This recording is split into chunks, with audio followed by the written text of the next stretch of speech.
Warning: this creepypasta is fake and is not based on any real events. It contains themes such as murder and language that is not suitable for anyone under the age of 14. If you are either too sensitive or too scared, do not watch this video. Viewer discretion is advised. Have you heard of a show called Horseland? If you haven't, I'll be glad to tell you all about it. Horseland is a show about a few preteens named Sarah, Molly, Alma, Chloe, Zoe, and Bailey who have their own horses and go through some life situations. I've been revisiting this show since Christmas Day because of one character I like the most, Sarah Whitney. However, today you're going to hear about a lost episode that I've seen recently. This episode traumatized me to the point that I wasn't able to sleep for a night. I was at home watching The Fox and the Hound on VHS. During the bear fight scene, my dad knocked on the door and he entered. He told me that he knew about my interest in Horseland and handed me a DVD. It was DVD of the complete series. I thanked my dad for the gift and he closed the door on his way out. I took a look at the DVD and apparently there was something I hadn't noticed before. Near the bottom right was a blue circle that said, Disc 1 includes a never before seen episode. I got interested in seeing this bonus episode, so I inserted Disc 1 to my PlayStation 4 and sat back. The DVD opening was overall normal, including the previews that played. So far, this DVD seemed normal, as it cut straight to the menu. I selected play all and sat for the first few episodes of Disc 1. All of them were really good, except for this episode though. Just like on some other lost episode DVDs, this next episode had a warning. This episode of Horseland was made by a man named Kurt Verdiaker before he was fired from Cookie Jar Entertainment in 2007 due to the horrifying nature you're about to see. It is strictly advised that children should not view this. Viewer discretion is advised. Here we go again, I muttered. The intro came on and it was completely normal. It then showed what would happen in today's episode. It looked like Sarah was watching over her house for a few days when someone was broken into the house. The title of the episode was Housesitting. The episode started with Sarah and her horse Scarlet doing some training. As soon as her training was finished, Sarah took Scarlet back to her stall. Meanwhile, Molly was having a discussion with Chloe and Zoe, not to be confused with Chloe and Zoe from the diaries, about she and her family going on vacation for spring break. Just then, Sarah greeted the three people with a friendly hello. She then told Molly that she heard what she said and had been dreaming about horse sitting for a friend of hers. House sit? What's that mean? Molly asked. Suddenly, Will came by and said, House sitting is where you stay at and look after a house while its owner is away. One of my friends house sitted before and they got paid $200. Oh, I see. Of course you can house sit. But first, I'll need to talk to my dad to see if it's okay, Molly said while talking to Sarah. Sarah then went over to Scarlett's horse stall and gave her some carrots and water. During the process, Molly walked over to Sarah and said, My dad responded. He approves of you looking after the house. Sweet! When are you guys leaving? Sarah asked. Tomorrow afternoon. See you then, Molly replied. A time card appeared and it said, the next day. Sarah was on a bus presumably on her way to Molly's house. She eventually arrived at her place and saw Molly and her family packing. Hello, Mr. Washington, Sarah said. And just for some information, Washington is the last name of Molly. Ah, Sarah, good to see you. Welcome, welcome, Mr. Washington, Sarah's dad said. Or Molly's dad, my bad, said. So, will I be getting paid for the days I look after your house, sir? Sarah asked. Yes, indeed. I'll pay you $130 for the stay, but that will be when we return home, Miss Washington replied. Very well, then. Would you show me around the house before you leave? Sarah asked. Allow me to do that, Molly replied. Molly gave Sarah a tour around the house and showed her some rooms like the kitchen, the bathroom, and the living room. She also told Sarah that she'll be sleeping in her bedroom for the stay. At that moment, Molly's dad walked in and told Sarah that there's a room she hadn't seen yet. Apparently, it was a room with a computer surveillance system. We hooked this up 2 years ago just so we can make sure the house is safe from intruders, Miss Washington said. But, what if someone breaks in? Does it have an alarm? Sarah asked. Don't panic. If there is an emergency, you can call me or Molly at any time, Miss Washington replied. And then went back to the farm where Shep, Teeny, and Gora and the horses were. They were having a discussion about Sarah watching over her friend's house for a week. Do you think Sarah will be okay? Scarlet asked. Scarlet, I'm sure she'll be alright.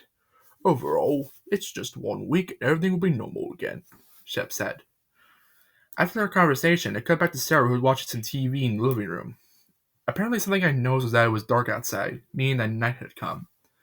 Sarah then turned off the TV and said, "I could use a shower." She got up, headed upstairs, and into the bathroom and turned on the shower. Sarah put her hand through the shower water to check its temperature. Before Sarah could take her clothes off, the house phone suddenly rang, so she headed back downstairs and went to answer it. When she picked up the phone, Molly proceeded to tell Sarah that there had been some reports of burglars sneaking into people's homes, so it would probably be best for Sarah to lock the doors. Sarah told Molly that everything will be alright and she would start locking doors when she could. After their conversation, Sarah went back to her shower. Soon after, she proceeded to lock the doors of the house and head to bed. Another time card popped up and read 2 hours later. Sarah was already fast asleep. However, the sound of wood breaking was heard in the distance. This woke Sarah and she proceeded to get a flashlight that was in Molly's room. She then headed downstairs to see what the noise was about. The noises came from the kitchen. When Sarah aimed her flashlight at the thing making noises, it was no burglar. It looked more like a strange creature, and its form looked entirely similar to a monster-like alien. For some reason, when the monster was revealed, the sound effect from The Shining, which is the one where we see Jack Torrance Rosen played, and that scared me due to it being unexpected. Sarah wanted to gasp, but she decided not to, as she thought it could trigger the monster to recognize her. She quietly made her way back up the stairs. She went to the room with the security cameras and looked at the kitchen. The creature looked like a tall black silhouette with teeth. It also looked like a half-figure, half-creature. Sarah then went back to Molly's room while moving slowly. When she got back to the bedroom, she locked the door, grabbed her cell phone, got into the closet. Apparently she was going to call Molly about something strange happening in the house. Molly was also asleep into her cell phone, which wasn't introduced until season 3 began ringing. "Hello?" Molly said in a tired tone. Sarah's voice was in a tone like she was going to cry. She said, "Molly, listen to me. While I locked the doors to the house like you said, a creature somehow got in." Mr. Washington would wake up and recognize this. He asked who Molly was talking to, and Molly said that it was Sarah. She allowed her dad to talk to Sarah and asked what was going on. Sarah told the same thing to Molly's dad, and he suggested that she call the police. Sarah said okay, and he hung up at that point. After that, she rang up the police. Sarah described the situation to the police on the phone. The operator told Sarah to stay on the line, and also said that it would be best to hide in the closet until the cops arrived. Sarah was worried that it would take forever for the cops to arrive at Molly's place. What happened next was rather disturbing as hell. As Sarah stared at the walls of the closet, she heard the sound of something enter through the bedroom door. She looked for the peephole of the closet and saw the same creature. During this scene, the operator was asking if Sarah was okay. "It's in the bedroom. Please hurry," Sarah said in a sorrowful whisper tone. "I need you to relax and calm down. Do you have any weaponry on you?" the operator asked. "No," Sarah said, still whispering. For some reason, the operator stopped speaking as I could hear what sounded like the phone had been hung up. Sarah got terrifyingly worried and tried redialing the number, but they wouldn't answer like they knew Sarah was going to die and the police would be too late to save her. In fact, I was also able to hear the message that plays when the number has been disconnected. The message said, "We're sorry.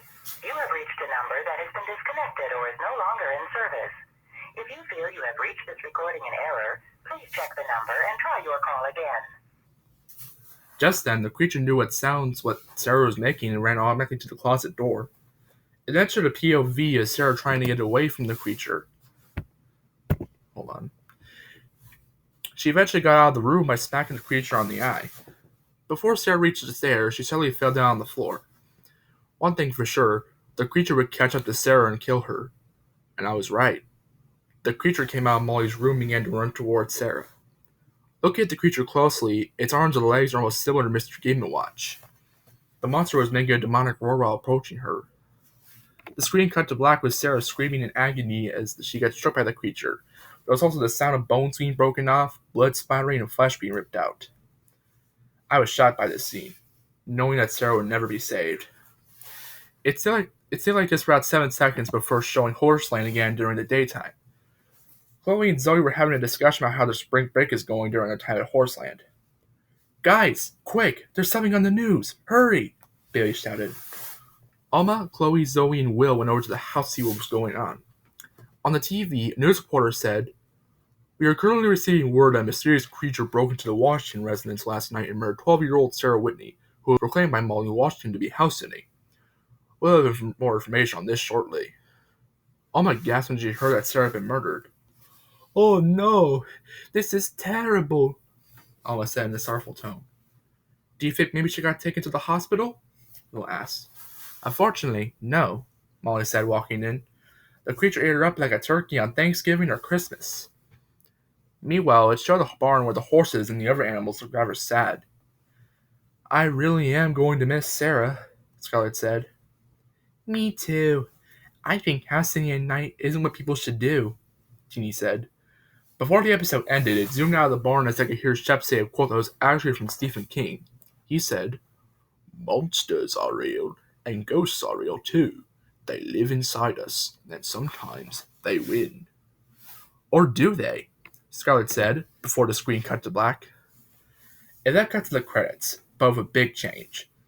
Rather than being the instrumental version of the Horseland theme song, it was instead for the damaged coda by Blonde Redhead for some reason. At that point, I got to take the disc out. I had some thoughts on smashing the disc that had a missing episode on it, but there was a whole lot of other episodes which were normal on that DVD, so I spared its life.